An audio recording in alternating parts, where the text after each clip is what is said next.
when I learned about bipolar and I learned about what mania was, it honestly sounded like a description of the things about myself that I really liked.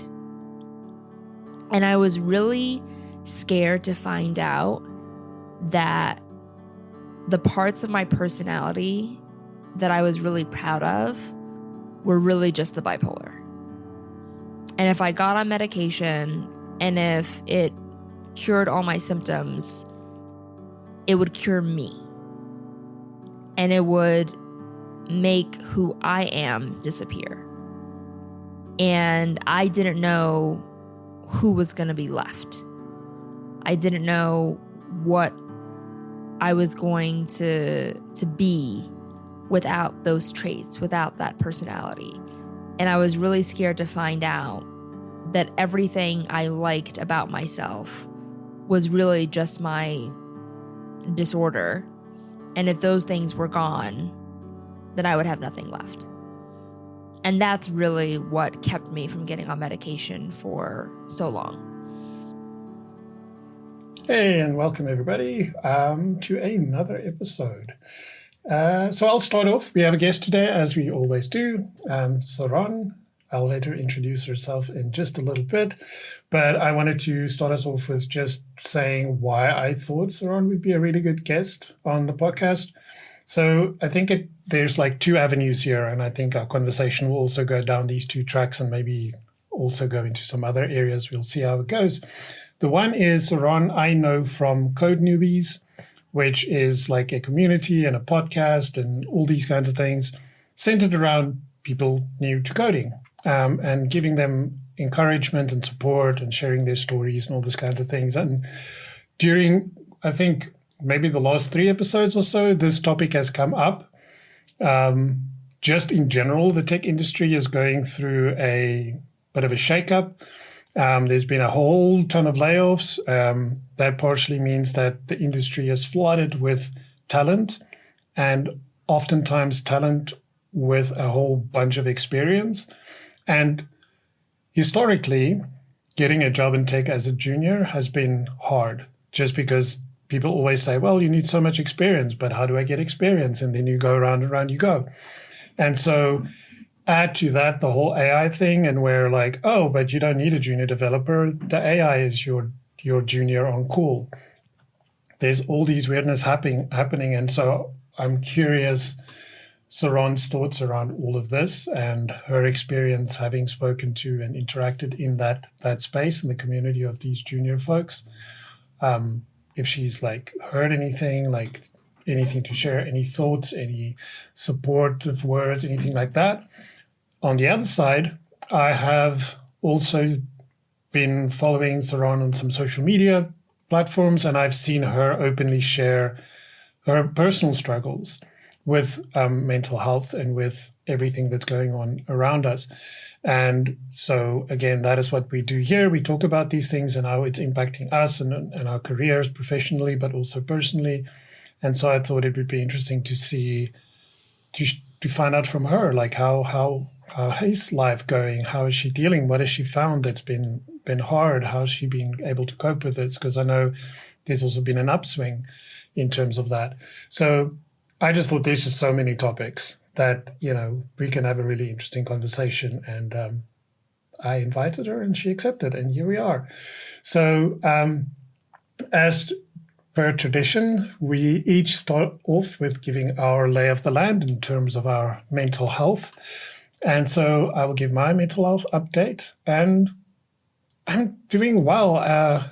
I'm 3 months at the new company that I'm working for, and still haven't regretted the choice I've made. It is like, I spoke to a friend the other day, and like a lot of the stuff that's happened in the last 6 months to a year, I wouldn't want to do it again, but maybe it's a road I had to walk. And being laid off roughly over 3 months ago was both the worst and the best thing that could have happened to me. It's one of those weird things that just, in the moment, it feels like the worst thing. And then looking back, you're like, wow, it was actually really good that happened. So Generally, I'm doing really well. It's a very demanding job. I'm also trying to catch up with all things front end because you would be surprised how much you miss if you just for a year and a half don't have your focus on the front end world and all the browser vendors decide to just open up the taps and just flood browsers with new features. So it's fun, but it's also challenging, and sometimes a little. You struggle with imposter syndrome where you're like, oh, I don't know if I should be a senior. I feel a little stupid, but yeah. But in general, I'm working through those emotions and trying to just keep like I'm keeping a record of all the good things that's happening, all the positive things, and trying to look back at them every now and again so I don't get so caught up in the moment. But yeah, in general, things are going really well. I don't really have anything to complain about, which is a great feeling because I haven't felt like this in quite a while. So I'm happy and grateful for that. And with that, I'm going to hand over to other Skulk and let him give us his mental health update. I'm so glad to hear that, man. Like it's been a while since we recorded one of these, and like that's really encouraging. Like it's just like you're talking about the taps and so forth. It's like it's especially CSS. Yo, man, it is the time to be in the world of CSS. Like the things happening in the world of CSS is massive. Because I'm part of some working groups and stuff, and like it's just like tectonic shifts are happening right now. But yeah, okay. So in terms of my personal, I don't know, not doing too well. I was my therapist yesterday, and I don't know. It's one of those ones where you talk about a lot of like meaningful stuff and so forth, but it almost like upsets you more because it forces you to talk about stuff that you'd rather just compartmentalize. So I think that kind of scratched open some stuff and not been feeling well since. But it comes with the territory. Also not been having the greatest day as well. A lot of like technical issues and things not working and whatever. So I'm just glad I'm not like this is now in Skulk Neertling's hands. Whatever happens now technically is your problem to solve. But that being said, I in the specific moment I'm actually quite excited because Skulk did schedule this call, and a lot of times like I just send him someone or he finds someone and sets it up and so forth, and like life just happens and you don't have time to check even who the guest is and whatever. And so I just checked now briefly before the call, and I realized it's Saron from Code Newbie, which is very exciting for me because it's like I used to listen to it quite a bit. I think I've been listening back in the day since episode 1, and I think that's also way back how I was introduced to Chris Coyer as well. I think he was like one of the very early episodes. And also, I remember in the very early days, you also had Quincy Lawson on as well. And he came to talk about this new thing that he's doing, which is Free Code Camp. And I was like, wow, man, that sounds so cool. And I immediately went to go check it out and sign up and whatever. And it was still very early days. And it's weird to think just what a force of nature Free Code Camp has become since. So, but that's also a time in my life where I struggled with a lot of stuff. So it's interesting how all these threads converge. But yeah, so I'm very excited to kind of like even just chat to you and kind of, talk about that side of things as well, apart from kind of the mental health stuff. But yeah, I think with that, I'm happy to hand over to you and you can introduce yourself, give a bit of context, like who you are and so forth. Sure. Hi, everyone. My name is Saron. I am probably best known for Code Newbie, which is a community I started. I think it's been 10 years now. And it started as a Twitter chat back when people were doing Twitter chats, and became a podcast and a conference, and then another podcast and a community and all these things. And I ended up selling Code Newbie in 2019 to Dev2, who are the folks behind Forum and the Practical Dev. And from there, I started a new company called Disco, which is what I'm working on now. It's a startup that focuses on helping people with multiple streams of income. So I know a lot of people, especially in tech, who work as developers, but who also speak and also have a micro SaaS, and who also do consulting, and who have a couple, have a YouTube channel they have sponsors for, just kind of like have, kind of a bunch of different side hustles. And so we're creating a tool to help manage your side hustles and help you focus on making more money. And so that is our main product. It's called DiscoLink, DiscoLink.com if you want to check it out. And we have a nice community called Disco Link Club that offers content and coaching and events and workshops and AMAs and a bunch of different things for people who want to just kind of get together and support each other and help find out how to make more money. So you're welcome to join the club if you have side hustles and you want to and you want some support on that front. On the mental health front, I am bipolar. I was diagnosed, I think, in my late 20s. I want to say I was like 27 when I got a proper diagnosis. I was incorrectly diagnosed as having just depression. And then after a couple months, my depression would magically get better and I would feel on top of the world. And then I would be depressed. And then a few months later, I would feel all better again, on top of the world. And it just kind of cycled like that for a while until finally I saw a psychiatrist who was like, I think you have bipolar. I think you just have a lot of ups and downs. And so I've been struggling with that for quite some time. And I remember the moment I was first put on, I tried one medication. It didn't really do very much. And then I tried a different medication, and I still remember the first time it kicked in. I was driving down the road with my husband in Palo Alto, and he said something to me, and I don't remember what he said, but I remember thinking that it was one of those things where, like, if you want to, you can take it the wrong way and you can like be really upset about it, or you can just kind of take it at face value and be fine. And I remember coming across that moment and thinking to myself, usually I would be very angry right now. But now I'm going to choose not to be angry, and I'm going to choose to take it at face value and just have a conversation about what he said.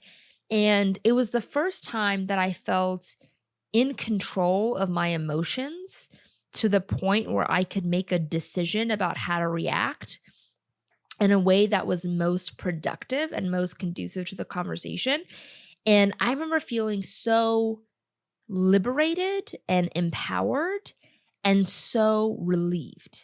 Like, I think that's probably the biggest, feeling about mental health when things finally go your way, is like the relief you feel, the like, oh, okay, I'm not depressed today. Like just that relief that you feel is so powerful.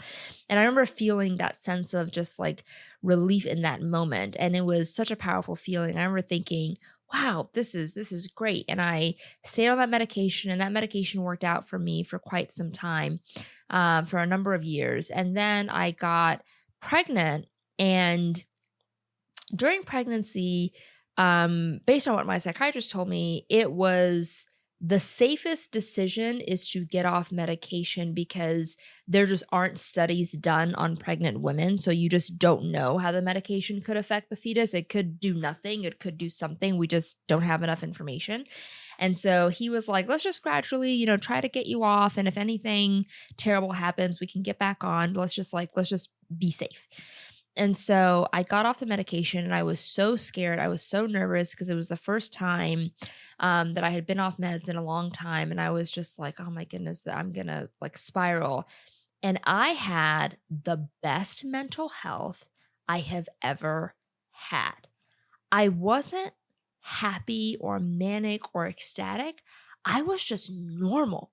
Like I remember waking up and just feeling like no emotions, which was awesome. Just like an absence of feelings was such a cool feeling to not have feelings. And I could just go about my day and have conversations and do my work without being pulled. Like I see my mental health experience feels like a lot of pulling, like I'm pulled towards mania. I'm pulled towards depression. It's a lot of just like, it feels like these very physical forces acting on my being, on my person. And for the first time when I was pregnant, I felt free of any pulls. There was nothing pulling me in any direction. And it was the best mental health I'd ever experienced. It was absolutely amazing. And I remember thinking, is this what normal people feel?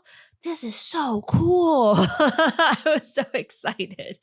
And then I had my baby. And then I had the worst postpartum depression I have ever experienced. It was the worst form of depression I've ever had. It was absolutely terrifying. It was really scary. It was a really bad time. And I remember thinking, well, it looks like I'm never getting pregnant again because I'm not going through this crap a second time. But it was really bad. It was really dark. It was very hard on my family. And I ended up finding a different psychiatrist, one who specializes in maternity health, which is a thing, by the way. If you're a mother and looking for specialized mental health, there is maternity psychiatrists.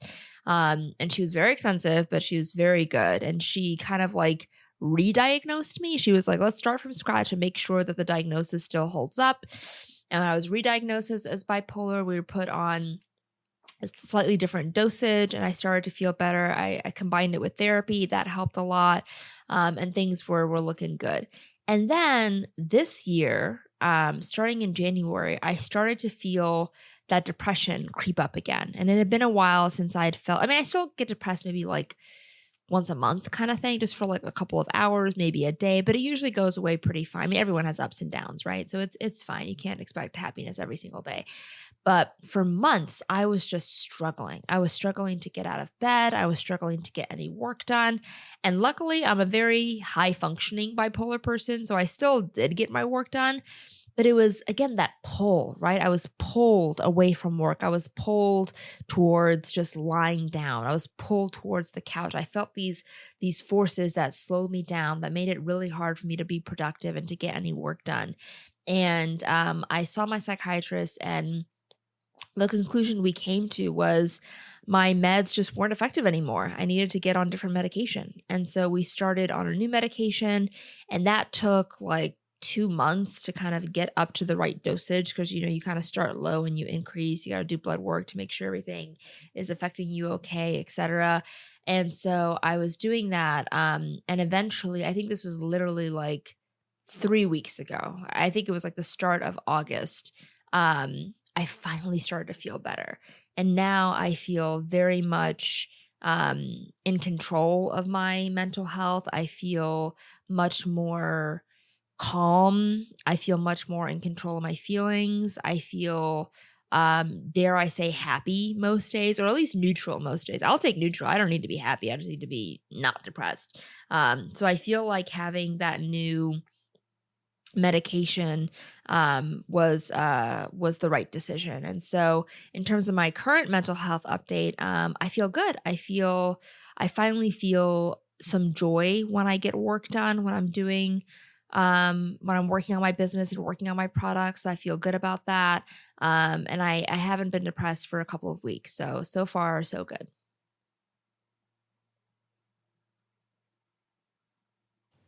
Yeah, there's a lot there, and I'm super glad that things are going well at the moment.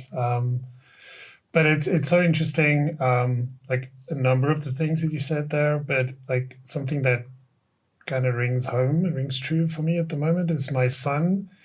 This is probably a genetic thing, so he's also struggling with mental health, and like the last maybe 3 weeks or a month or so, he's been like doing a lot of introspection, and I've like kind of pushed him to do some meditation, to sit with your feelings and emotions. But he's also been going through a lot of stuff a lot of regret. Like, he's still young, he's 25, but he has, he's done some stuff when he was in his like 20, 19, like that age, which he's not proud of. And he's trying to come to terms with it and not sure how to handle all of that. And so now he's considering going on medication again. But his previous experience with it wasn't super great. Like, he felt like it made him empathetic, not empathy, the opposite, like when you Apathetic? don't feel like you can't feel empathy for anybody or any apathetic, that's the one. And so he's kind of scared to go back on the medication. So the fact when you said like this wasn't working for me anymore, I had to up the dose or go on a different medication, I told him like, you should tell the doctor that, because it might be that the medication you were using wasn't the right medication for you. Like, I've also switched in my lifetime, and I know my mother struggled quite a bit to find the right medication that worked for her. And I think this is one of the things that many people don't know. They kind of think it's like when you go to the doctor for the flu or something, it's kind of like once you have the diagnosis, it's pretty clear what you should be taking that'll cure it, right? This is kind of like, it's not a cure. It's something that helps you take care of yourself better. It puts you in a better frame of mind so you can approach, like you said, where normally you would have like gotten really angry. You are in a frame of mind where you could recontextualize the situation and choose to handle it in a different way. I think that is more what the medication does. It allows you to help yourself. Almost like it's not a magic pill. It's not one of those things you swallow it and like tomorrow you wake up and you're like, whoa, yeah, let's do this. First of all, it takes time to build up in your system. And then also you have to still do the work. There's still work for you to do here. The medication by itself isn't gonna do the thing. You have to also from your side do the talk therapy if that's helpful, do the meditation if that helps you, sit with being uncomfortable and work through all those emotions. But yeah, thank you for sharing all of that. It's a lot, but I'm really super glad that you're in a good place at the moment. So, sorry, just FYI, like as luck would have it, like there's some stuff on the side I have to deal with, so I might just like drop in and out every now and then. So just a heads up. Okay. So I did miss some of that, but I also feel you in terms of the medication. I think the first meds that I ever went on was such a bad experience that I said I'm never trying meds ever again, and then tried for like 2 years without meds, and then eventually kind of reached a point where I had to try it again. I also feel you in terms of the postpartum thing. I have 2 daughters, and it was tough for my wife as well. And it's not even a cognitive thing, because like she is just so amped to be a mom. If it was up to her, we'd have like 20 kids. So it was just like that. Yeah, I think it's just that shift in hormones and stuff. It's tough. It's really tough, and I think it's also tough as a partner to someone who's going through that. So, I can also just like back to the meds thing. So I spoke to someone at a conference recently who she might be listening now as well, who kind of suspects she has ADHD, and to the degree that is kind of like influencing her functional like life, but she's very open about the fact that she doesn't really want to consider medication, and it's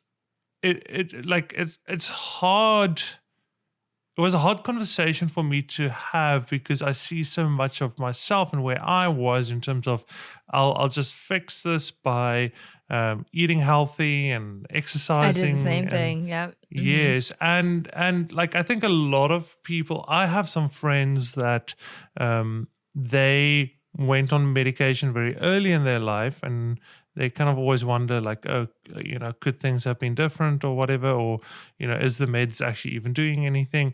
And I think I'm kind of the opposite, where I almost regret that I took so long. I think I kind of also went on meds really around like 27, 26. And it felt like it's such a pity that I wasted so much of my 20s just trying to deal with this thing that was just like it's just like now looking back at it and understanding the immensity of this depression thing, like how like naive it was of me to think that I could just deal with it. Yeah, same. Yeah, and so that's always an interesting discussion for me, is because you also don't want to kind of like it's weird. Like you have to navigate that space with a level of sensitivity, because obviously they need to arrive at that place themselves. Like you can't be like, listen, I see what you're doing, you're going to regret it. Like just, and the thing is, I always tell people is like, you can stop the meds at any time. Just like give it a try. And it was the same with me. Because things got so, you also mentioned, like it was tough on your family and whatever. And like, I was also at a point where I kind of realized like me not going on meds is not fair to everyone around me. And I actually just went on meds initially just to placate them and to be like, okay. And I thought like, okay, I'll just like think about an exit plan, or, be like, okay, I tried it and it didn't work. And like, same as you, the situation with the car. I didn't have a kind of almost a real-time realization where I'm like, hey, I'm feeling this, or I'm doing. But looking back at like patterns of behavior, I was like, there's definitely a change. I'm not feeling different. I can't say like, oh, I feel any different right now than I did before the meds. But somehow, like, there's definitely been a lot of positive patterns and changes, and first and foremost, like consistency, a lot more consistency. I was barely able to keep a full-time job before then, so I think I almost just want to like kind of like capitalize on this opportunity, because I think like we don't really speak that frankly about medication on this podcast, because it's always a tricky subject, but yeah, so I appreciate you talking that openly about kind of your journey with medication and so forth. Yeah, I feel like for me, I was very reluctant to get on medication as well. I was very determined to exercise and like health my way out of my bipolar. I weightlifted, I ran, I ate better, I tried to sleep, 8 hours a day, 8 hours a night. And I did that for, I want to say like a year and a half. And because it's bipolar, it looks like it's working, right? Because you're like depressed for a couple months and then you feel amazing and you're like, yes, I cured myself. And then the depression would come back, and then you would, weightlift even harder. And then you feel better because you have a manic, swing, and you think you cured yourself again. And, just kind of went on that cycle a couple times. And for me, it was realizing that, at least in my situation, the weightlifting and the eating better and the exercise just wasn't enough. Like it was good for the day, but it wasn't good past that. Like it helped in the moment. It helped for like an hour afterwards, but it wasn't. And it's also, frankly, really hard to be motivated to do those things when you're depressed, right? Like when you're feeling sad and down about the world and, and all of and hopeless, it's really hard to find the motivation to go to the gym and lift a freaking dumbbell. Like, you know what I mean? Like, you feel like a fool. And so it's just, it makes it so much harder. But for me, my biggest reluctance to get on medication, and I'm curious what yours was, but mine was,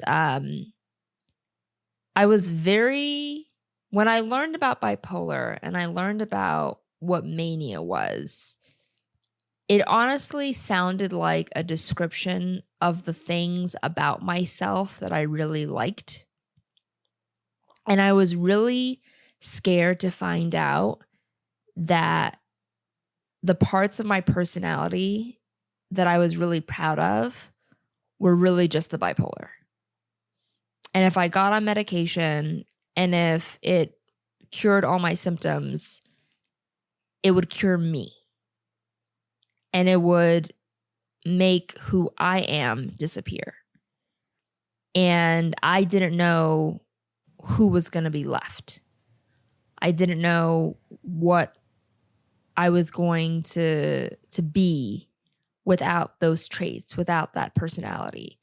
And I was really scared to find out that everything I liked about myself was really just my disorder. And if those things were gone, then I would have nothing left. And that's really what kept me from getting on medication for so long. And the depression finally got so bad and things got so hard that I couldn't not try. And so that led me to giving medication a try. And I'm glad I did. And I'm glad to find out that I'm still here. Like, my personality is still here. I'm still the person that I thought I was. And definitely I think that the mania kind of, dials up the things about myself that I like. And I think that's exciting. But even when I'm not manic and I feel normal, I still generally like who I am. And that has been a huge relief. Yeah. I think some of that is very common among artists. Pick your art form, music, art, authors, anything like that. Like, for example, Stephen King. He used to have massive problems with cocaine and alcohol and that kind of stuff. And there was a point where he thought if he'd stopped that, he wouldn't be able to do the writing he's doing anymore. And he had to prove to himself that it wasn't the alcohol and the drugs that was putting him in this mental state where he could write all these like thrillers. It's just who he is. So I think a lot of times it goes from the outside where you're using other forms of drugs to put you in a place where you think you need to be in order to create the art you are creating, or you are an artist struggling with this internal thing. And it's like, I think it's that's allowing me to be the artist that I am. And if I now take medication, it's going to change who I am and I won't be able to produce the art that I'm making anymore. But interestingly, I think there's more and more people in that field. There's this YouTube channel / podcast called Into the Void, which is these two folks. I think they used to be in a band. But anyway, the two of them interview all these like rock stars who used to struggle with alcohol and various drug abuses and openly talking about the fact that they are now no longer. They are 100% sober and they're still making the music they're making. In fact, in a lot of instances, they're doing much better and they feel that their music is even better than it used to be when they were abusing drugs and whatever else. But that they are on a different kind of drug, which is drugs for mental health. The other thing that I wanted to mention, Scott, when you were talking about the person with ADHD, like there was a point about a year ago, I think, where I was put on ADHD medication because I was having a super tough time focusing, and I thought, like, could it be that I've been ADHD or ADD, and I didn't know that, and so the thing that I found mind-bending about that is not the medication. It's the way I was treated at the pharmacy because of the medication that I needed to fill the prescription for. Because people see it as speed. You're taking a legal form of speed.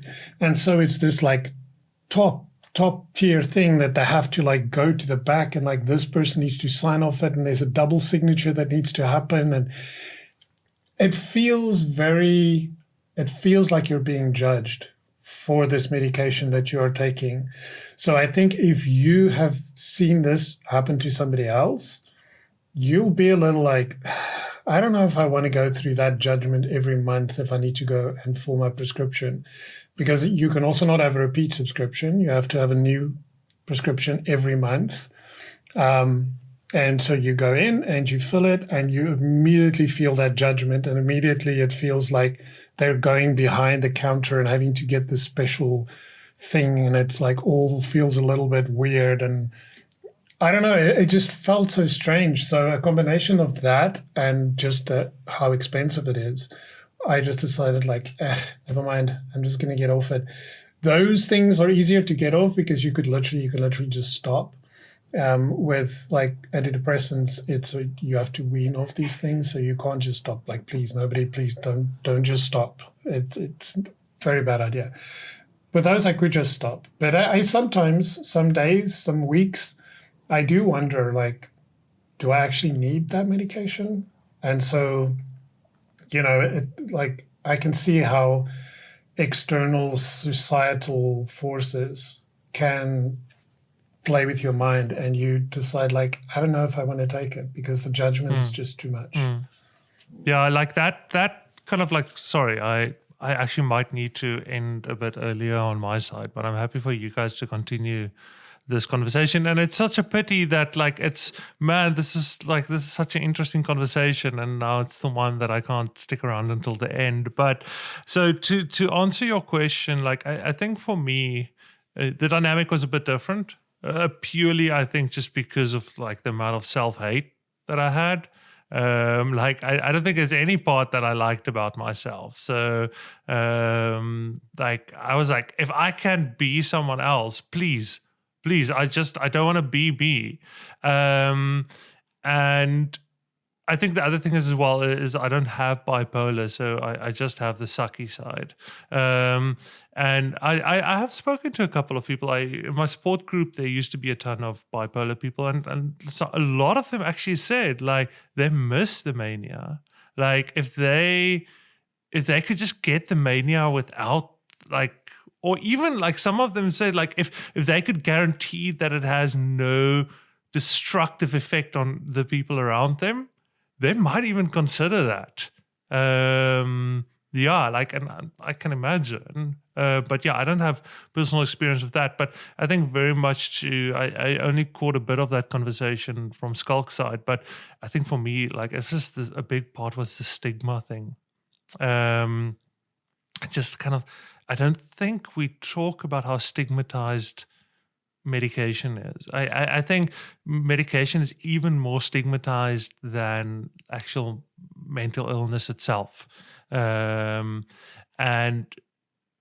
Yeah, I think it's just for me, like, and like a lot of the literature I was consuming and so forth was around like, yeah, no one really knows whether these drugs actually work or not, and yeah, it's like oh, it's big pharma and and whatever, and and I think I also tend to have kind of a bit of an awareness in terms of I've always been involved in kind of like a lot of the civil society stuff, specifically like legal recourse for like people that don't have access to it and so forth. So I think I've also been very involved in kind of the areas where you kind of really see how dysfunctional our society and economic model is.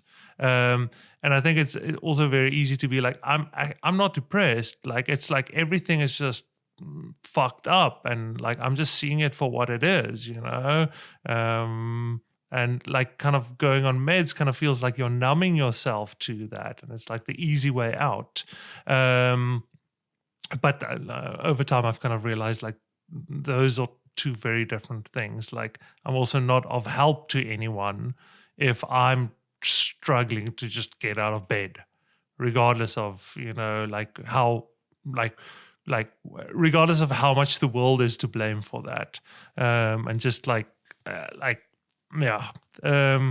So I think there were a lot of things there I had to untangle, and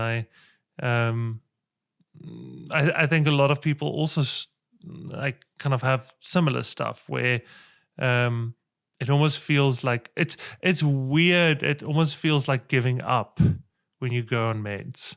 But the iron, I don't know. I think it's also maybe like a sunk cost like fallacy where you've managed this thing for so long on your own, although very badly.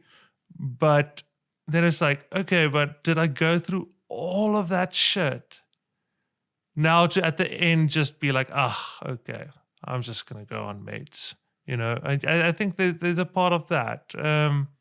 So it's such a multi-layered, like complex thing for me. Like, but for what it's worth, like I'm glad I did. I don't think I would have done it if I wasn't forced to by the people around me.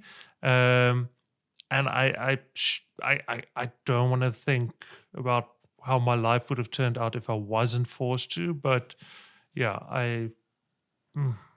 like I was definitely my own worst enemy when it came to that. Because it's also, like it's also about control.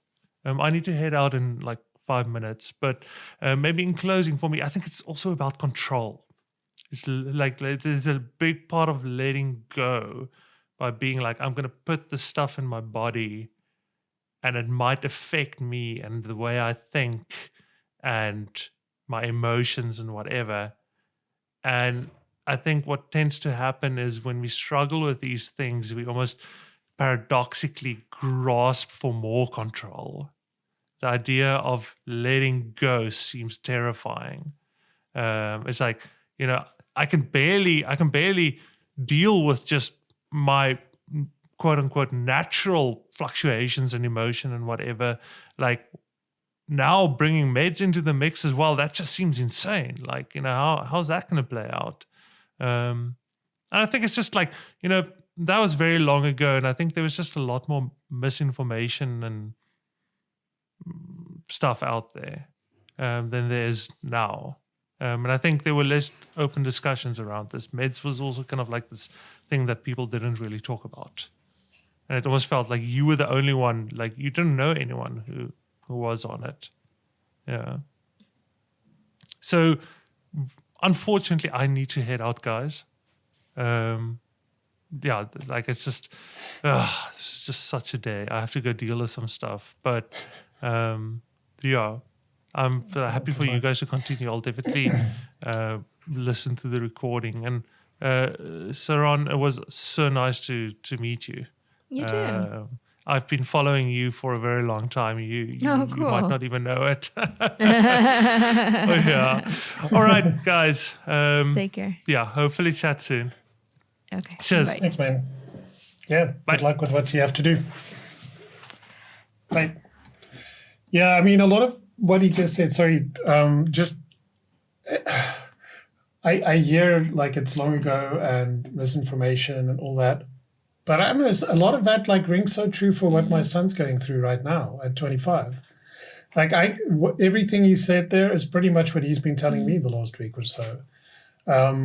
Where I can clearly, I think he didn't vocalize it in exactly the way that Sculpt just did, but listening to him, I can, if I go to him now and say, is this what you're thinking? He's probably going to say yes, because it does sound to me like he doesn't want to go on the medication, partly because of how it might change him as a person. But I do think there's also that aspect of, if I just persist a little longer, can I do this myself? Yeah. It almost feels like it's a weakness. Yeah, and it's so funny because whenever I say things like that to my husband, who's a champion of mental health and he's a great support system, he always says to me, if you broke your ankle, like, are you gonna persist? You know what I mean? Like how stupid does that sound? Like, I'm gonna persist limping on my foot, and I'm not gonna use a cast. I'm not gonna get surgery if you need surgery. I'm not gonna take some aspirin. Like, I'm just gonna persist my way through. You know what I mean? And when you put it that way, it seems so silly, right? It seems so nonsensical. This idea that because it's mental health, we treat it differently. And I feel like maybe the problem is that we call it mental health and we treat it differently from just health, because our brain is a part of our body, right? Like it's the same type of thing. It's an organ. It has its own functionality. And when it is broken, and when we have depression, ADHD, bipolar, it is broken in some way. If we broke our wrist, we would get help and we would not feel weak about it. We wouldn't feel worse about it. We wouldn't feel, we wouldn't feel sunk cost value. We wouldn't feel any of those things. We'd go as soon as possible. We would never just sit and wait for it to hopefully feel better after a couple of months or years. You know what I mean? Like that's crazy. That's crazy. Like that, we wouldn't do that. We would just go to the doctor, not even the doctor. We go to the emergency room. We would go to the fastest, the urgent care. We would go to the place that could see us the fastest and the quickest and could do that surgery, put us in a cast, give us our painkillers as soon as possible. We wouldn't wait. But when it has to do with our feelings, which is just a symptom of a different type of brokenness, now we want to be strong.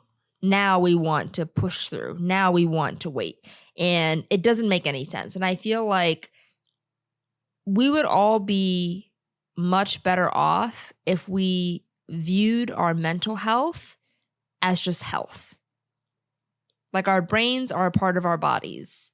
Our feelings, come from our brains, but our brains are an organ. They're a part of our body. They're a physical part of who we are.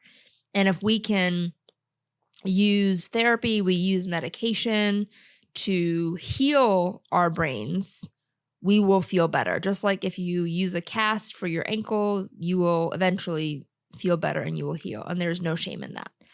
And whenever I start to feel like, oh, I got to tough it out, because I get those feelings too.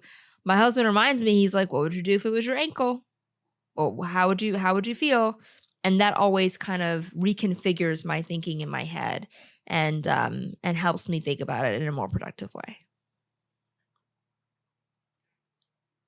Yeah, no, for sure. I think we've talked about that fact. It's like this invisible thing, right? It's also invisible work. This work that happens behind the scenes that nobody knows about. I think that happens often in open source and that kind of stuff, where people don't see everything that happens behind the scenes. And they're when people talk about maintainer burnout and that kind of stuff, they don't quite get what that is until you're a maintainer yourself and you realize there's so much that goes on behind a relatively successful open source project that is not just sitting and typing on your keyboard and writing some code. It's dealing with people, it is being able to do reviews, it's dealing with people that aren't very nice. It is planning, it is thinking long term, it's all these kinds of invisibilities that just goes unseen. And I think mental health is the same thing. It's like if your ankle is broken, people can see there's a bunch of swelling and it's blue and it looks bruised and it looks painful, but they can't see inside your head that it's bruised and swollen and it's painful, right? I mean, if you're super depressed, it's painful. It manifests oftentimes in real physical pain, where getting out of bed is not just a tired, it's painful. Yep. I know sometimes you get really bad. It's getting up is muscles feel tense. And I think it's just all the cortisol that builds up in your system that just eventually your muscles and stuff starts to cramp and all that kind of stuff. So, it does manifest physically oftentimes, but that's usually because you've left it for way too long untreated.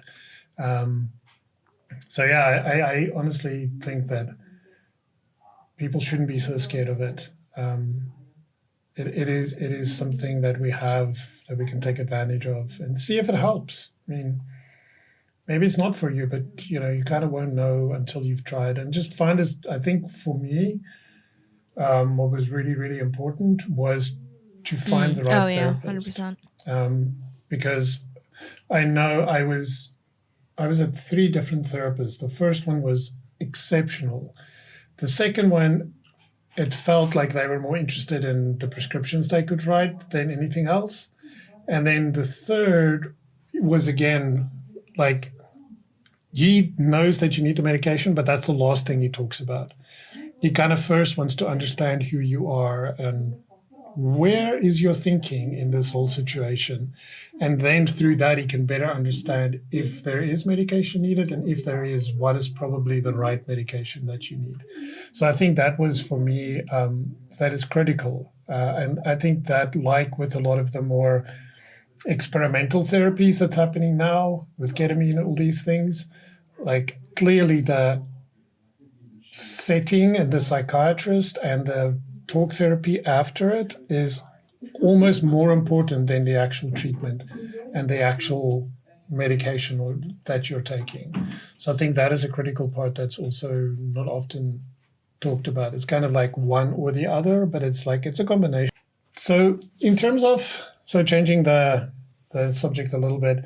So in terms of like code newbies, but then just in general, like the tech industry right now, where do you think it's going? Like what is the road for junior developers? Like, I know a lot of people want to get into tech still, but it's so hard to explain to them how to go about it, and to also be open and honest about the challenges that's currently there. And there's a lot of fear around the impact of AI on all of this, and especially on junior developers. What have you experienced and seen in the last couple of months concerning all of this? I feel like I've seen a lot of what you've seen, which is a lot of fear. Like a lot of people are feeling very uncertain and uncomfortable in figuring out how they're going to break into this industry. But frankly, I feel like it's a tough time for everybody because AI has I think it's a number of things. Number one, I think that interestingly, the pandemic has been generally very good for a lot of tech companies and has created a big boon for a lot of tech companies. And a lot of them overhired, they got too excited, and now they're kind of like correcting for that. And so now things are there's a market correction happening where people are kind of, not hiring as much and there are layoffs happening. And they kind of realize that they got too excited and now they're trying to like fix the big hiring that they made, 4 or 5 years ago. And so I think that's part of it. But I'm also just kind of waiting to see what happens with AI right now. Like I love using AI to code. I feel like I have a little coding buddy. I have a little friend that I can talk to during the day who's always available, always awake. No time zone issues there, who, I can ask questions to and get little syntax help from and use as documentation every once in a while. And most of the time it works. Sometimes it doesn't work. And, I'm on my own, which is fine. But it's been a really helpful tool to use as a coding buddy. But I don't see it replacing developers, but I do see it slowing down how many developers are needed. It's kind of like how like cloud computing, like, things like Heroku many years ago meant that startups could now build a web app without needing to hire a DevOps person. That's kind of how AI feels to me. Like maybe, before AI, I needed to hire 5 developers, but now I can do away with 3. So it's not eliminating the need for developers, but maybe it's reducing the amount of developers needed. And so instead of hiring, a couple of juniors, maybe my senior developers can just have one junior developer, and they can use AI to kind of support them and build what they need. So that's kind of the direction that I see it going in. But I feel like we're still at least a year away from figuring out what AI means for jobs. I feel like there are a lot of companies looking to figure out the problem, trying to see who they can replace and what they can replace. And I think we're still kind of in the middle of figuring it out. Yeah, no, for sure. But it's always, if you, for example, I have my sister-in-law's boyfriend, and then my son to some extent. They've been dabbling with the idea of getting into web development and that kind of stuff. And I think they get to a point, I know the one dude is almost the point of giving up because he doesn't know if there's even going to be a job for him. Everywhere where if he looks for open positions and that kind of thing, they're always hiring mid-level and up, or they're hiring people with 3 years experience or more. Yeah. And so, it's the age-old question: how am I supposed to get 3 years of experience if nobody's willing to give me a try? And if there's so few openings for juniors already, I wonder. I don't know. It's a tough situation because you have all these people that are eager to get into it, but how do you keep them motivated at the same time being honest and saying it's going to be tough? I'm trying to be open and candid about that, but I don't want to be negative, right? Yeah, I think that the most important thing we can share with junior developers is a reality check of how long it might take to get that first job. Because when I was coming out of boot camp back in 2013, 2014, I was expected to get a job within weeks, right? So within a couple of weeks, that's all it would take. But now I'm seeing people look for a year, sometimes more than a year, before they get that first dev job. And so I think the most responsible thing to do for new developers is to set time expectations that there might be junior level developer jobs available.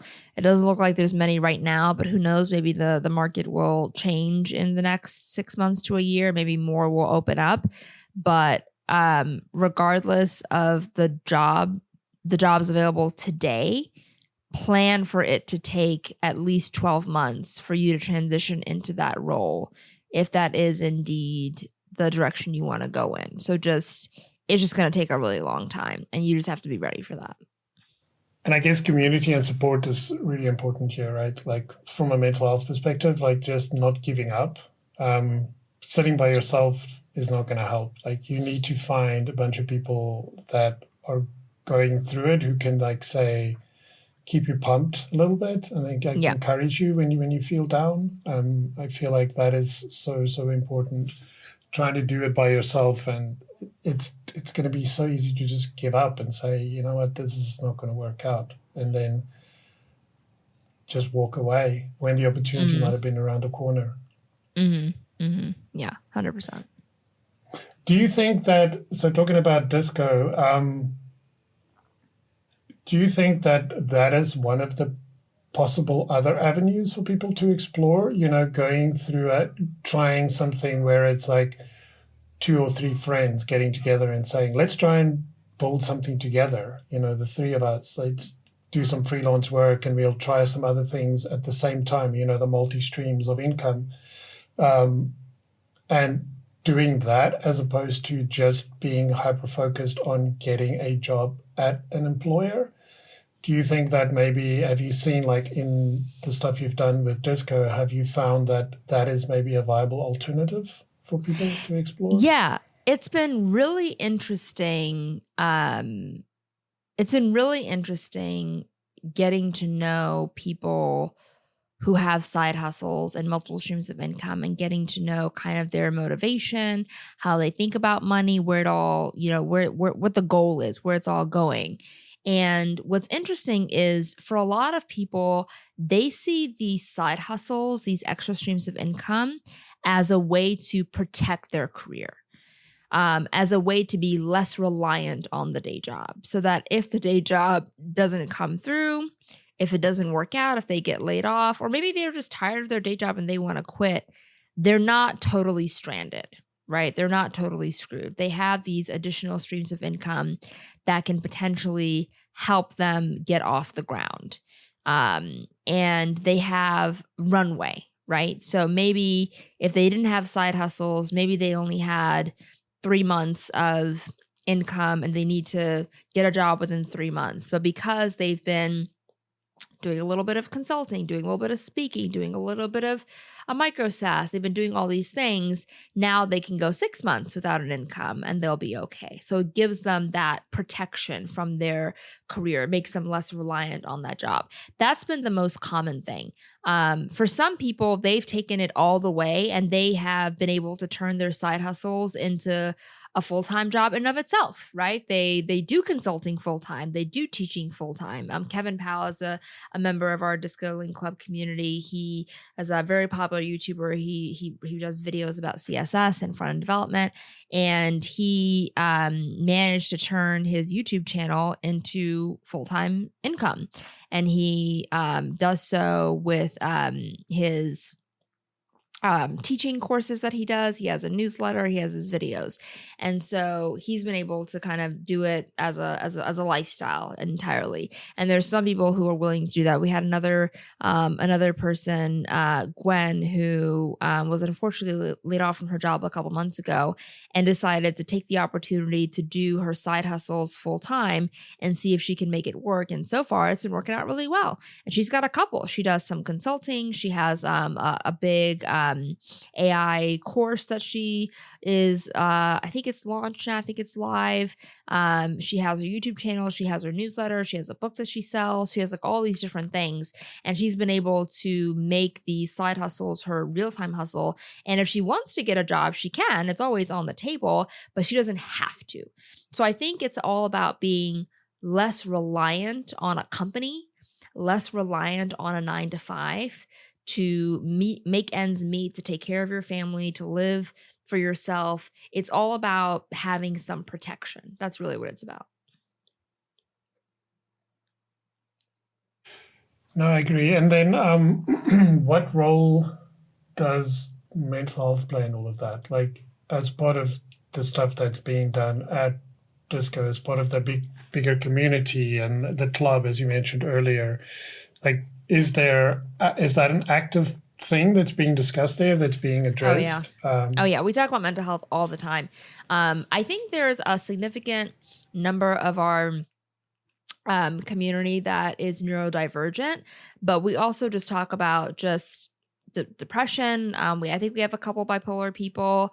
We talk about anxiety. We talk about even if it's not maybe, a diagnosed mental health, we talk about just the burden of needing to make money, take care of our families. Those of us who are breadwinners, we talk about that. So it feels very much like we talk about the pressure and the additional burden that money brings into our lives. And a big part of what we talk about is how to manage that. Burnout is another topic that comes up quite a bit. How do we prevent burnout from happening? How do we manage our income streams? How do we manage our goals and our, do the things that we want to do without being totally burnt out? And then when we do burn out, because inevitably we do, how do we recover? What does that mean? Does that mean taking a week off? Does that mean going on vacation? Does that mean doing less work? Like, where does the burnout relief come from is another big thing of it as well. So yeah, those are the main those are the main things we talk about. And we have a coach, Coach Ryan Cox. He's a growth and accountability coach. He does such a good job of being mindful of that too. Like his job is to give you that push when you need it, cheer you on when you need it, but also being very mindful of how does your mental health feel for everything.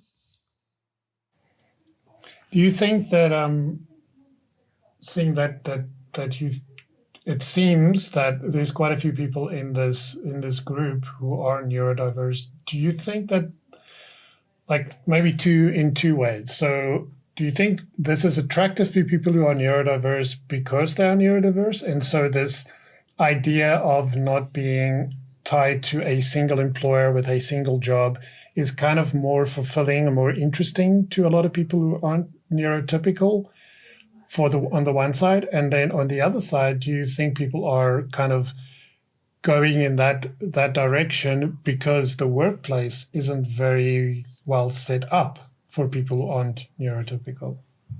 I don't know. I'd have to ask them to kind of figure out what their big motivation is, specifically that community of people.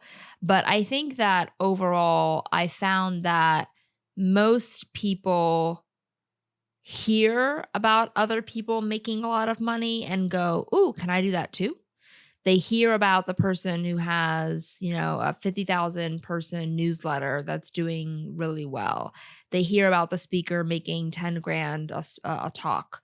They hear about the consultant charging $500 an hour. You know what I mean? Like they hear these stories and they go, wait a minute, I have skills. I have a little bit of an audience. Like I have expertise. Is there a way that I can charge for the same amount of work? And I'm willing to put in the time and effort and put in the work. What do I need to do to kind of make that happen? So I think it's more of seeing how other people are doing it and wanting to reach those levels. So you mentioned burnout. I think that is something that is also very prevalent nowadays. I know I've gone through it. Like I think 6 months ago, especially, it was pretty darn bad. I'm sure you've encountered it before. How have you dealt with it? How have you kind of worked through it? Is it support? Is it, I don't know, like what have you found? What have worked for you to deal with it in the moment? It depends. I've taken a few long breaks, I guess you could call them sabbaticals, from my work in the past couple of years, where I've taken just a couple weeks, maybe like a month off. And I found that those didn't really help very much because the back of my mind, I was still thinking about the work. You know what I mean? Like I didn't tie a bow on it. Like I didn't conclude it.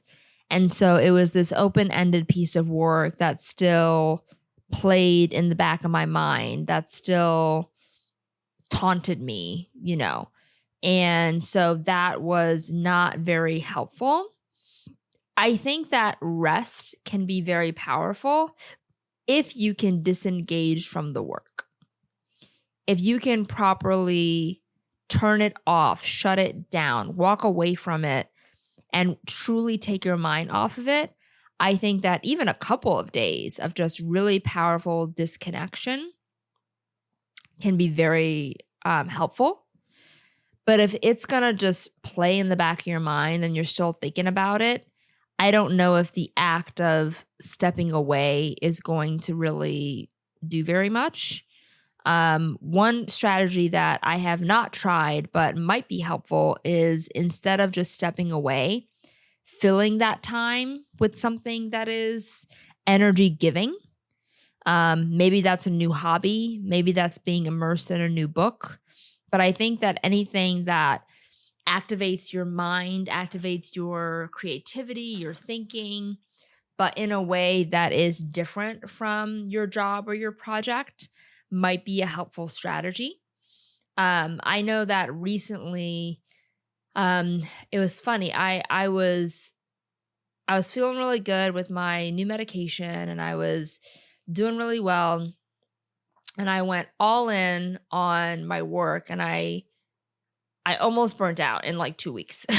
Like in 2 weeks, I was like, oh my gosh, I am so tired. Like that's how I felt. I felt like I'm tired. Just leave me alone. I don't want to see my computer. I don't want to see my Slack messages. Like just leave me alone is just kind of how I felt. And I talked to my therapist about it and I was like, am I depressed again? Like what is going on? And she was like, I think you've just been working 14-hour days and you're just tired. And so I said, okay, let me immerse myself into something else. And I'd been reading a couple books about food and nutrition, and it got me interested in cooking. And I don't generally like to cook, but because of these books, I was newly interested in cooking. And so I thought, let me try getting back into cooking. And for a couple of evenings, instead of doing work the way I normally would have done, I used that time to make some little dishes. I made some meatballs and some chicken skewers and some biscuits and some other random things. And I was so surprised at how much better I felt after I spent all this time doing these really immersive activities, and how much energy I got back. And so one thing that I've been trying to, and I since then I've fallen off because I'm back to working 14-hour days, which I need to stop doing. But one thing that I need to do better at is saying, let me just take a break. Like let me do something that still takes energy and time and research, but let me focus on doing those things and see how that feels. And for me, that has been cooking. I've been also trying to spend more time doing social activities, which has been a lot of fun, and just making new friends and meeting new people. But yeah, I think that finding another activity to grab your attention and really put yourself into might be a helpful strategy for burnout. Awesome. I think that's great advice and also a good place to wrap it up. Thank you so much, Saron, for joining us in this one. It's a pity that Skull had to leave early, but I think we talked about a lot of really interesting and important stuff during this entire conversation. Before we close it out completely, where can people find you and how can people support you? Sure. Yeah. Twitter is the place that I probably hang out the most. My Twitter handle is just my name, Saron Yitbarek. And if you want to check out my company and if you want a disco link of your own, check out discolink.com. And there's information to join the club if you want to be part of the community. Great. Thanks so much, Saron. Have a great rest of your day. And thank you. Yeah, thanks so much again for sharing your time with us.